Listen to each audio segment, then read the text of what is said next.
Hello there. This is MD. With you here on Everything PS. Here we go again. We are in a new tutorial. In this tutorial, I am gonna show you how to replace a background using a layer mask in Adobe Photoshop. If you are interested, stay tuned. Did you ever want to replace a bland or distracting image background? In this video, we'll do just that. I will learn more about layer masking in the process. We'll start with this photo, which you can download. Form the links down below in the description box. Let's replace his background with more interesting shot. The first step is to bring in another background image. To do that, go up to the File menu, choose Place Embedded, and navigate to this image and click Place.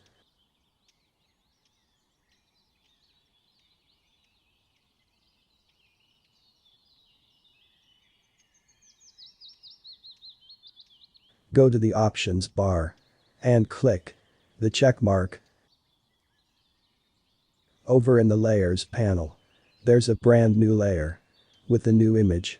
We need to drag that new layer beneath the original background layer, but we can't do that because the background layer is a locked layer. If you just wanted to unlock this layer, you could click this lock icon. But if you want to unlock the layer and rename it all in one step, then select the background layer by clicking on it and then right-click or hold down the Control key and click if you're on a Mac and choose Layer from Background, and in the New Layer dialog box that appears, type a new name for this layer. I'll call it Pencil, and then click OK. Now, select it to replace background layer and click, hold, and drag beneath the pencil layer.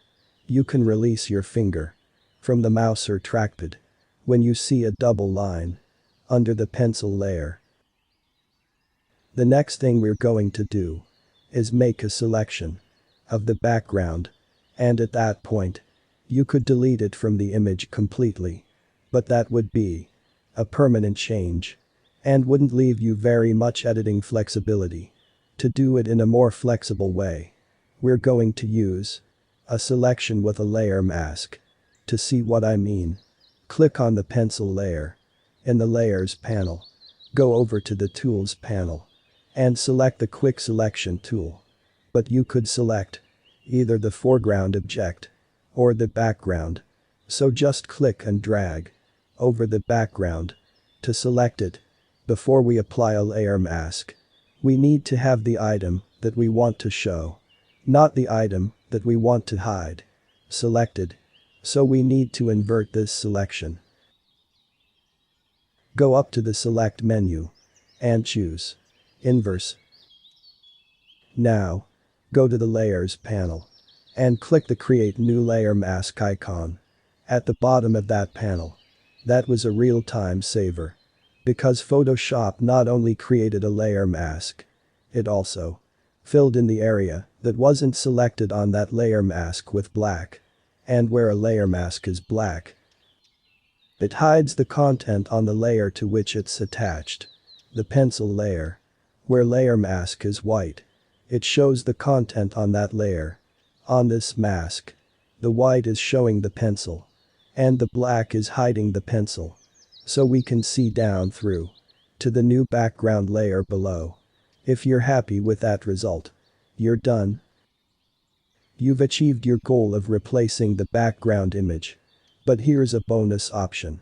You can try to fine-tune the mask to make it look even better. To do that, go up to the Select menu and choose Select and Mask.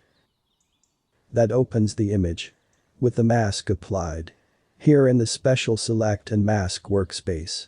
Earlier in this tutorial series, we visited this workspace when we were fine-tuning a selection.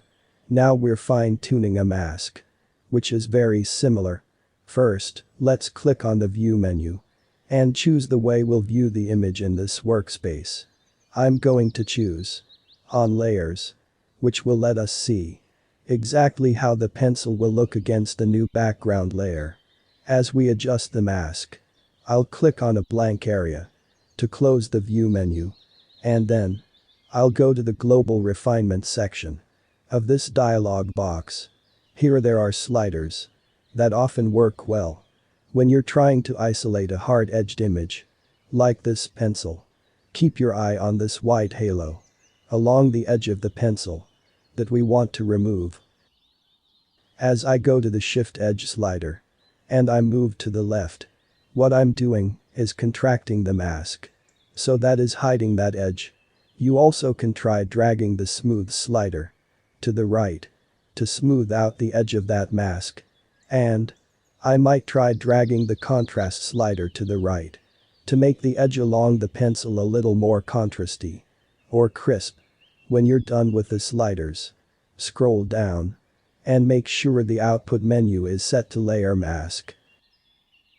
And then click OK.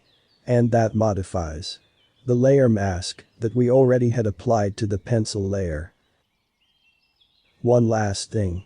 Notice that there's a link icon between the layer mask thumbnail and the image thumbnail on the pencil layer. That means that if we were to move the pencil layer, the layer mask would go with it. Go over to the Tools panel and get the Move tool, and then click on the pencil and drag it over to the right. Now all that's left to do is to save the image, and you want to be sure to use the Save As command. And save in the Photoshop, the PSD format, so that you retain your layers and this layer mask, so that you have the flexibility to come back in the future and fine-tune your layer mask further if you want to.